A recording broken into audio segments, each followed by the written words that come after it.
Back to Radio. Olá, bem-vindos a Back to Radio, um programa que traz aos seus ouvidos as histórias das pessoas da nossa comunidade. Hoje, começamos com uma história especial. Olá, sou Sofia, uma mulher com pouco mais de 30 anos e, recentemente, me divorciei. Sinceramente, me arrependo de ter desperdiçado tanto tempo com expectativas que nunca se concretizaram. Antes de me casar, meu marido e eu tivemos um relacionamento à distância. A empresa dele abriu uma filial em sua cidade natal, perto da casa dos seus pais, então, mesmo que ele não quisesse, teve que morar lá por um tempo, o que nos levou a manter um relacionamento à distância.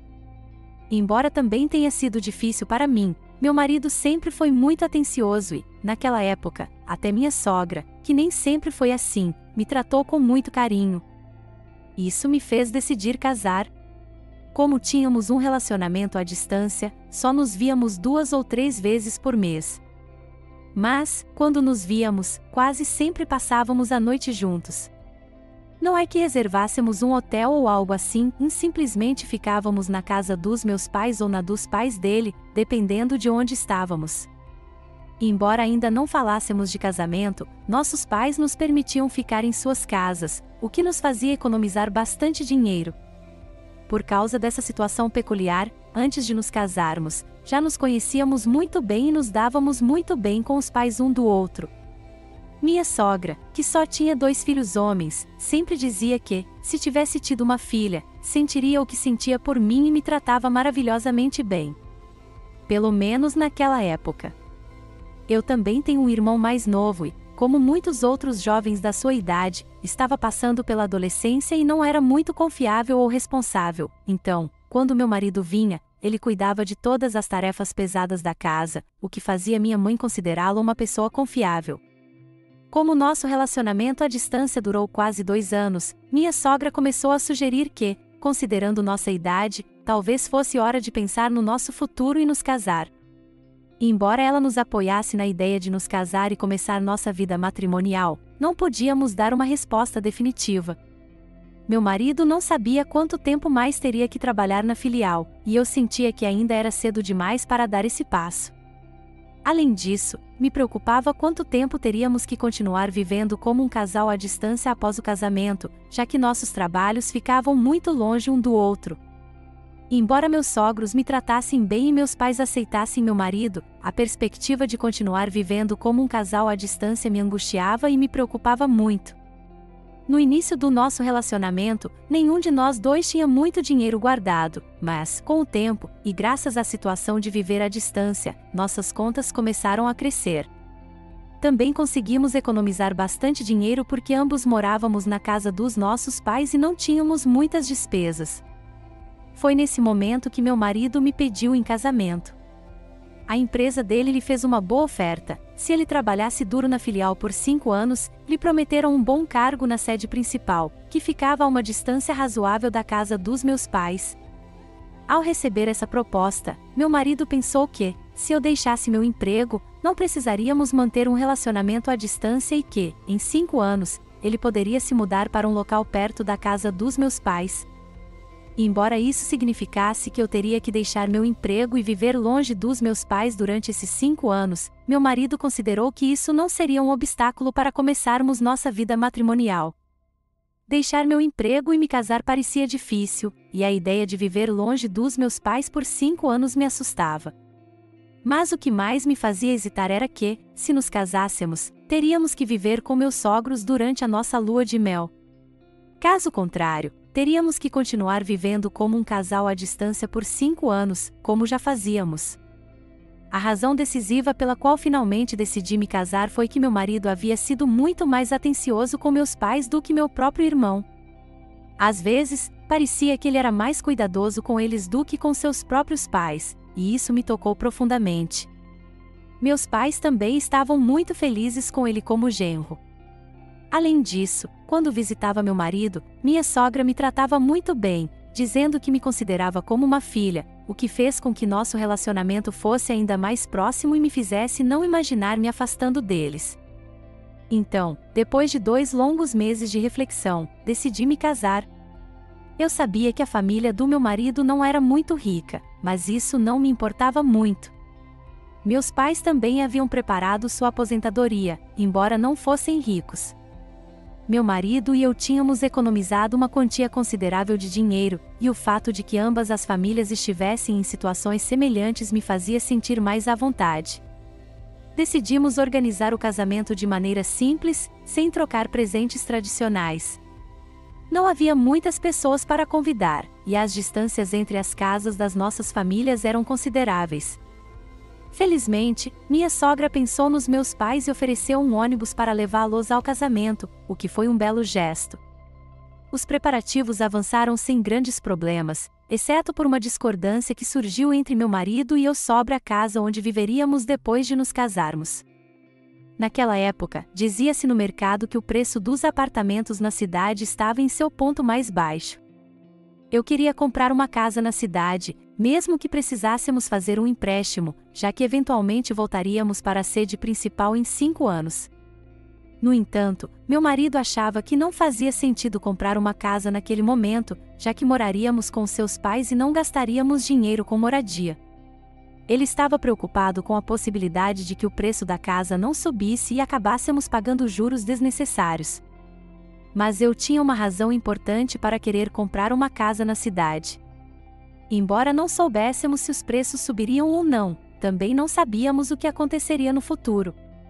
A empresa havia prometido ao meu marido um bom cargo em 5 anos, mas não havia um contrato que garantisse isso. Eu queria ter a certeza de que, se as coisas não saíssem como planejado, pelo menos teríamos uma casa na cidade para onde poderíamos voltar e recomeçar. Mas meu marido era muito teimoso. Finalmente, ele cedeu um pouco e me disse que, se eu realmente quisesse comprar uma casa na cidade, ele não me impediria. No entanto, ele colocou como condição que o empréstimo fosse em meu nome e que eu pagasse com meu próprio dinheiro. Além disso, disse que economizaria todo o dinheiro que ganhasse nos próximos 5 anos para poder pagar o empréstimo quando voltássemos para a cidade. E embora eu soubesse que fazer um empréstimo significava pagar mais juros, eu não queria continuar discutindo com meu marido, então aceitei.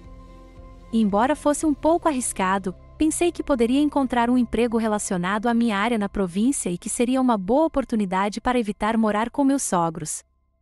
Então, enquanto preparávamos o casamento, investigamos o mercado imobiliário e o apartamento que compramos tinha mais de 30 anos e era um edifício antigo, conseguimos por um preço muito bom e sem necessidade de pedir um empréstimo. E embora me preocupasse que fosse um pouco pequeno para nós, o preço era tão bom que pensei que, mesmo que os preços caíssem, não seria muito. Além disso, o fato de ser um edifício antigo significava que havia possibilidades de valorização com uma futura renovação. No entanto, durante o processo de compra, meu marido insistiu em que a propriedade estivesse em ambos os nossos nomes.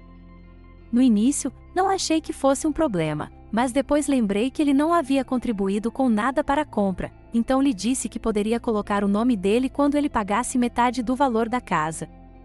Obviamente, ele não gostou da ideia, mas finalmente aceitou, dizendo que o faria depois de 5 anos, quando começássemos a morar naquela casa. E assim, sem contratempos, nos casamos, eu deixei meu emprego e me mudei para a província, onde consegui um novo emprego. Decidi continuar trabalhando na minha área para continuar desenvolvendo minhas habilidades e experiência, para que pudesse encontrar um novo emprego na cidade sem problemas no futuro. Embora meu salário não fosse comparável ao que eu tinha antes, fiquei grata por poder continuar trabalhando. Mas com o tempo, minha sogra, que antes me tratava como filha, começou a mudar. Ela começou a reclamar que, agora que tinha uma nora, por que ainda fazia todo o trabalho doméstico? E embora ela dissesse que me considerava como uma filha, percebi que nunca conseguiríamos nos dar bem, como água e óleo. Ela assumiu que eu deixaria de trabalhar assim que me casasse e que me dedicaria a ser dona de casa, algo que nunca foi minha intenção. Expliquei a ela que continuar trabalhando fazia parte dos meus planos e que não tinha intenção de me tornar dona de casa. Minha sogra não ficou contente com a ideia e, além disso, parecia ressentida porque eu havia me recusado a compartilhar a propriedade da casa com seu filho. Chegou ao ponto de me perguntar como eu podia me sentir tão segura sem ter trazido um dote significativo para o casamento.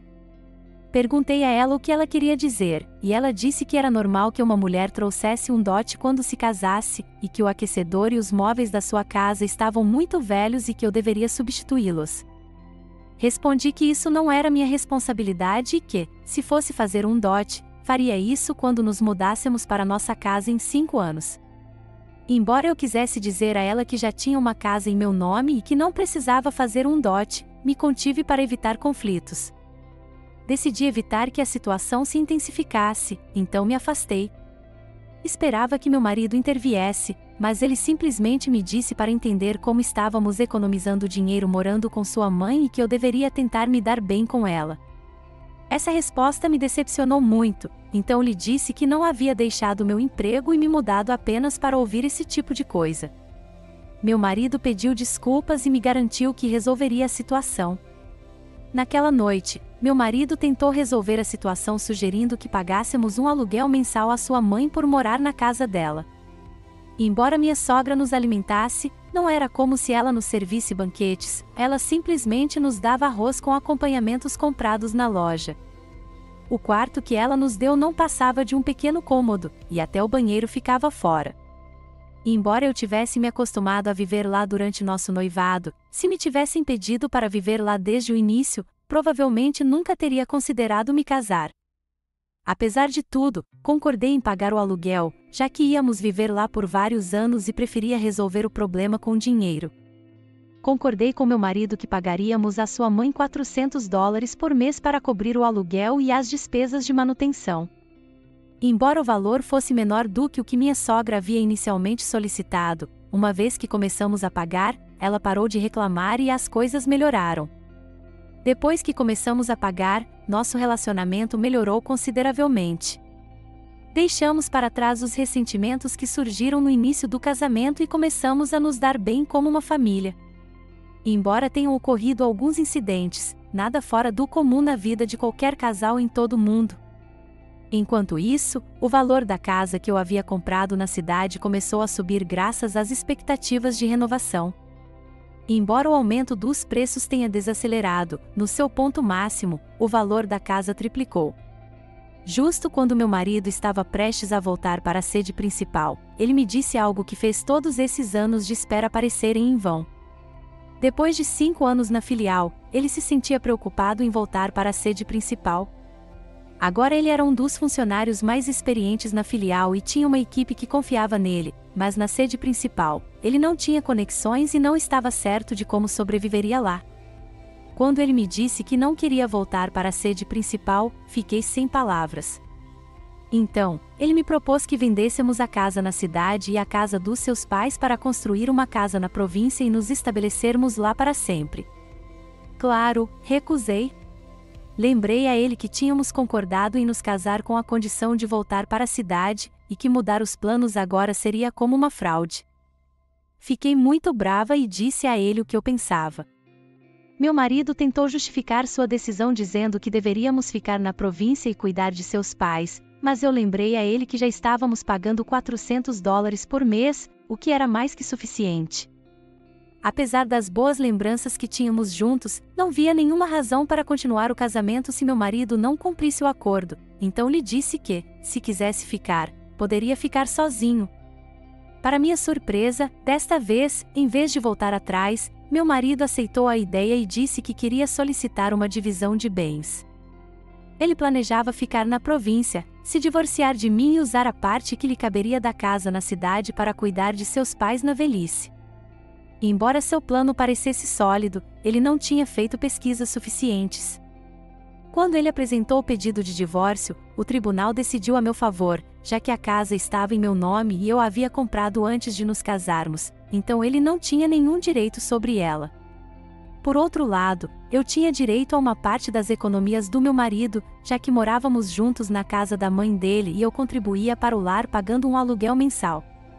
O tribunal reconheceu que eu havia contribuído para o crescimento dos nossos bens comuns e me concedeu 45% das economias do meu marido. Após o julgamento, meu marido tentou se reconciliar, dizendo que poderíamos voltar para a cidade e começar de novo, mas para mim, já era tarde demais. Sinto muito, mas o trem já havia passado. Se minha sogra realmente tivesse me considerado como uma filha e não tivesse tentado tirar vantagem de mim, as coisas poderiam ter sido diferentes. Mas, no final, a ganância deles os levou a perder tudo. E embora agora eu seja uma mulher divorciada, pelo menos fiquei com uma casa cujo valor triplicou e com uma parte das economias do meu marido. Considero que escapei por pouco de uma situação ruim e que essa experiência me fortaleceu. Espero que meu marido e minha sogra se arrependam de ter perdido a chance de serem felizes. Obrigada por ouvir minha história. Obrigado por ouvir esta longa história. Isso é tudo por hoje. Se você se inscrever e deixar seu like, será notificado quando voltarmos com histórias melhores no futuro. Obrigado.